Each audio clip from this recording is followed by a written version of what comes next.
اور اس حوالے سے صحیح مسلم میں ایک بڑی پیاری حدیث ہے کہ ایک شخص تھا جس کا نام تھا زماد. زماد تو نہیں، عربی میں ضباد کہیں گے، ضاد میم الف دال. اس کے بارے میں مشہور تھا کہ وہ جن نکالا کرتا تھا. وہ مکے آیا کہیں تو اس کو پتا چلا کہ اس طرح مکے میں ایک شخص محمد صلی اللہ علیہ وآلہ وسلم ان کے ساتھ اس طرح کا مسئلہ ہوا ہے. کچھ عرصے سے وہ اس طرح کی باتیں کرتے ہیں. غار میں چند دن کے لیے گئے تھے. لوگوں نے پھر مشورہ کیا تو اس نے کہا کہ مجھے نبی علیہ السلام کے پاس یعنی محمد کے پاس لے چلو. وہ آیا، اس نے بڑے یعنی اخلاقی انداز میں کہا کہ اے محمد، اگر آپ چاہیں تو میں آپ کا علاج کر سکتا ہوں. میں جنات کا، اسیب کا، اس طرح کا جو سایہ وغیرہ ہوتے ہیں میں اس کا علاج کرتا ہوں. تو آپ صلی اللہ علیہ وآلہ وسلم سے اس نے کہا کہ آپ بتائیں آپ کیا بیان کرتے ہیں، آپ کو کیا پرابلم ہے. تو آپ علیہ السلام نے چند الفاظ پڑھے، ان الحمد للہ نحمدہ ونستعینہ ونستغفرہ. بے شک تمام تعریفیں اللہ کے لیے، ہم اسی کی حمد کرتے ہیں، اسی سے مدد چاہتے ہیں، اسی کی طرف رجوع لاتے ہیں. من یہدہ اللہ فلا مضل لہ، جسے اللہ گمراہ کر دے، جسے اللہ ہدایت دے دے، اسے کوئی گمراہ نہیں کر سکتا. ومن یضلل، اور جسے وہی گمراہ کر دے، فلا ہادی لہ، اسے کوئی ہدایت نہیں دے سکتا. واشہد ان لا الہ الا اللہ وحدہ لا شریک لہ، اور میں گواہی دیتا ہوں کہ اس اکیلے اللہ کے سوا کوئی معبود نہیں ہے. واشہد ان محمدا عبدہ ورسولہ، اور محمد صلی اللہ علیہ وآلہ وسلم اس کے بندہ ہے خاص اور رسول. اس کے اوپر ایسا روب طاری ہو، اس نے کہا یہ آپ نے کیا کلام پڑھا؟ دوبارہ پڑھے، دوبارہ پڑھا. اس نے کہا ایک دفعہ پھر سنائے. ابھی قرآن تو پڑھا ہی نہیں تھا، صرف آپ نے اپنے خطبے کے الفاظ پڑھے. تیسری دفعہ جب اس نے سنا، اس نے کہا واللہ ایسا کلام میں نے کبھی نہیں سنا. آپ اپنا ہاتھ بڑھائیں، میں آپ کے ہاتھ پہ بیعت کروں، میں اسلام قبول کرتا ہوں. یہ صحیح مسلم میں حدیث ہے. تو وہ آیا علاج کرنے تھا، اس فیلڈ کا ایکسپرٹ تھا. جس طرح آپ دیکھ لیں کہ جادوگروں نے اسلام قبول کر لیا تھا، ان کو پتہ چل گیا تھا کہ موسیٰ علیہ السلام جو کچھ کر رہے ہیں یہ جادو نہیں ہے، کیونکہ ہر ایکسپرٹ اپنی فیلڈ کو جانتا ہے. ایک ڈاکٹر کو پتا ہے کہ ڈاکٹر زیادہ سے زیادہ کیا کر سکتا ہے، اور اس کے سامنے کوئی ایسا ایکسپیرینس آ جائے وہ کہے گا یہ ڈاکٹری میں پاسبل نہیں ہے. جادوگروں کو بھی پتا تھا کہ جادوگر آنکھوں کا دھوکہ کرتے ہیں، یہ تو فزیکلی کر کے بتا رہا ہے، یہ جادو نہیں. تو جادوگر جن کی بیس پہ فرعون اکڑا ہوا تھا وہ تو مسلمان ہو گئے. اس کے بعد تو فرعون کو ویسے ہی مسلمان ہو جانا چاہیے تھا، لیکن نہیں ہوا، ہدایت اس کی قسمت میں نہیں تھی. یہاں پہ بھی مشرکین عرب جو بار بار کہتے تھے اس پہ جنات کا اثر ہے، جو جنات کا ایکسپرٹ ہے وہ کہہ رہے کہ یہ جنات کا اثر نہیں ہے، اور وہ مسلمان ہو گیا. اس کے بعد گنجائش رہتی تھی کہ مشرکین عرب نبی علیہ السلام پہ ایمان نہ لاتے، لیکن وہ قسمت میں ہدایت.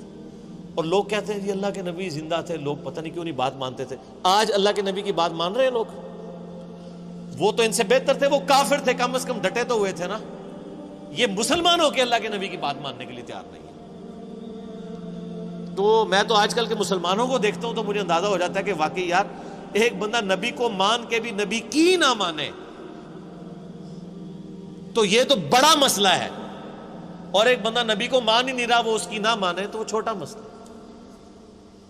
یہ جو آج کہہ رہے ہوتے ہیں نا جی وہ کاش تیرے زمانے میں ہوتا تو میں تیرے قدموں سے لپٹ جاتا، کبھی میں تیری جوتیوں کا تسمہ ہوتا، یہ کچھ ہوتا. میں کہنا رفع دین پھر بھی نہ تو شروع کرتا. تو کہنا من لوگ کہیں گے کہ یار ایک مکھیا میں مارنا ہے. یعنی جو اتنا بزدل ہے آج کے دور میں کہ وہ اپنے نظریات کو قرآن و سنت پڑھ کے چینج کرنے کے لیے تیار نہیں ہے، تو وہ ابو جہل ہی ہوتا. یہ ضروری نہیں ہے کہ تیرے ہوتے جنم لیا ہوتا تو ابو بکر، عمر، عثمان و علی ہوتا رضی اللہ عنہم اجمعین. نہیں، عین ممکن ہے کہ ابو جہل ہوتا، عبداللہ ابن ابی ہوتا. یہ بات کرنا بڑا آسان ہے، تیرے ہوتے جنم لیا ہوتا. یہ ساری کہانی ہے میرے بھائی، یہ بڑا مشکل کام ہے. یہاں پہ آپ دیکھ لیں نبی علیہ السلام کے کارٹون بنتے ہیں تو جنہوں نے داڑیاں نہیں رکھی سب سے پہلے وہ آ کے بینک توڑتے ہیں، شیشے توڑتے ہیں، گاڑیوں کو آگ لگاتے ہیں عشق رسول کے نام میں. انہی کو کہتے ہیں کہ یار داڑھی رکھ لو، نال ہی ٹھوس. حالانکہ ہونا یہ چاہیے کہ ان کافروں نے نبی علیہ السلام کے جو کارٹون بنائے ہیں اس میں نبی علیہ السلام کی مبارک داڑھی میں بم رکھ کے نا انہوں نے اس طرح کی شکلیں بنائی ہیں. تو پھر جڑا بن نا کہ تو نے میرے نبی کی داڑھی میں بم دکھایا ہے. ابھی تو میں نے داڑھی نہیں رکھی تھی لیکن آج سے میں داڑھی رکھتا ہوں. ایسی کی تیسی تم لوگوں کی، تو کوئی کرنے کے لیے تیار نہیں ہے. مشکل کام ہے. اب بینک لوٹنا، گاڑیوں کو آگے لگانا، اے ٹی ایم مشینیں اکھاڑ کے لے جانا. ثواب دیکھیں، اے ٹی ایم مشین اکھاڑیں، آپ کو پیسے بھی ملے اور ثواب بھی ملے، اور کیا چاہیے. ظاہر ہے یہی کہانی کرائی گئی ہے نا. پاکستان میں تو مولوی یہی پٹی پڑھا رہے ہیں نا. جو بھی اینٹی اسٹیٹ ایکٹیویٹیز پہ علماء ابھار رہے ہیں اپنی عوام کو، وہ یہی کچھ کر رہے ہیں نا.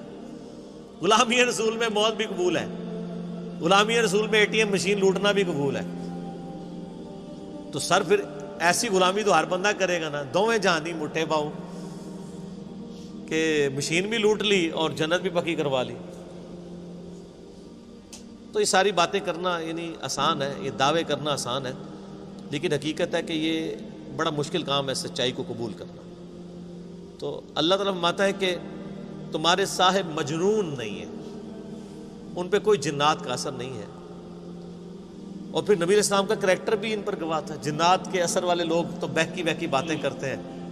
جس پہ جنات کا اثر ہو وہ یہ لوگوں کو کہے گا کہ اپنی بچیوں کو زندہ دفن نہ کرو، اپنے ماں باپ کے ساتھ اس نے سلوک کرو، اس خدا کی عبادت کرو جس نے تمہیں بے قدر پانی سے پیدا کیا ہے.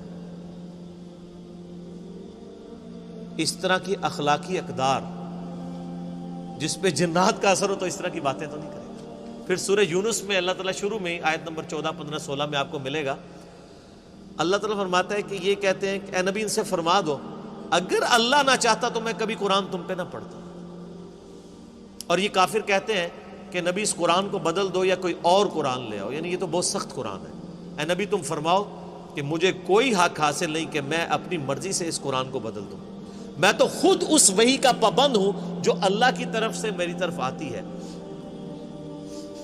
قل انی اخاف ان عصیت ربی عذاب یوم عظیم.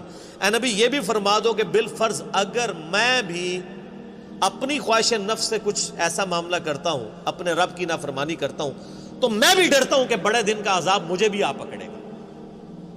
اس سے زیادہ اور کس طریقے سے آپ کو بات سمجھائی جاتی کہ قرآن میں یہ آیت 3 دفعہ ریپیٹ ہوئی ہے، سورہ یونس میں، سورہ الانعام میں اور سورہ الزمر میں. قل انی اخاف ان عصیت. اے نبی تم فرماؤ مجھے تو خود خوف لگا ہوا ہے کہ بالفرض اگر میں نے بھی اپنے رب کی نافرمانی کی تو بڑے دن کا عذاب مجھے بھی آ پکڑے گا. یہ آپ کے بابا ہی ہیں جو کہتے ہیں جو ہمارا مرید ہوا تو ہم تو اس وقت تک جنت میں نہیں جائیں گے. حالانکہ وہ بابے خود نماز پڑھ رہے ہوتے ہیں نا، ان کے مرید نماز پڑھ رہے ہوتے ہیں. نماز کا پوچھے کہتے ہیں مدینہ شریف پڑھتے ہیں. ان سے کہیں کوئی ضعیف حدیث دکھا دیں کہ نبی علیہ السلام جب مکے میں تھے تو مدینے آ کے نماز پڑھتے تھے اور جب مدینے میں تھے تو مکے جا کے نماز پڑھتے تھے. کہانیاں.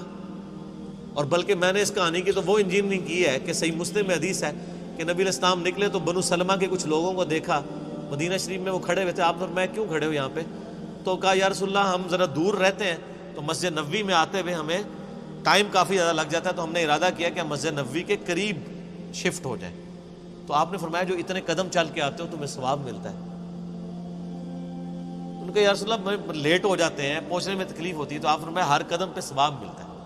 تو انہوں نے پھر مسجد نبوی کے قریب شفٹ ہونے کا ارادہ ترک کر کے اپنے ان علاقوں میں رہے، صرف اس وجہ سے کہ جتنے قدم چل کے آئیں گے ثواب ہوگا. تو میرا ایک معصومانہ سوال ہے کہ بزرگ تو اڑ کے یہاں سے مدینے پہنچ جاتے ہیں، وہ بنو سلمہ والے صحابہ جو کہتے ہیں ایک ادنا صحابی دی بھی پیراں دی خاک نہیں ہوندا ولی تے اڑدا پھردا ہے مکھی مچھر آر، اور صحابی وہ بیچارہ شفٹ ہو رہا ہے مدینے کے قریب. کہانیاں. کیونکہ یہ صحیح مسلم شریف ہے، وہ بزرگ شریف ہے.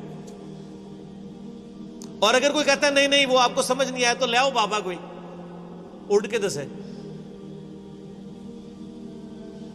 سب کہانیاں. تو یہ انہوں نے دین کو بگاڑ کے پیش کیا ہوا. کتابوں کا دین اور ہے، بابوں کا دین اور. اللہ تعالیٰ فرماتا ہے کوئی تمہارے نبی کے اوپر جنات کا اثر نہیں ہے، ان کی تو تعلیمات بتا رہی ہیں.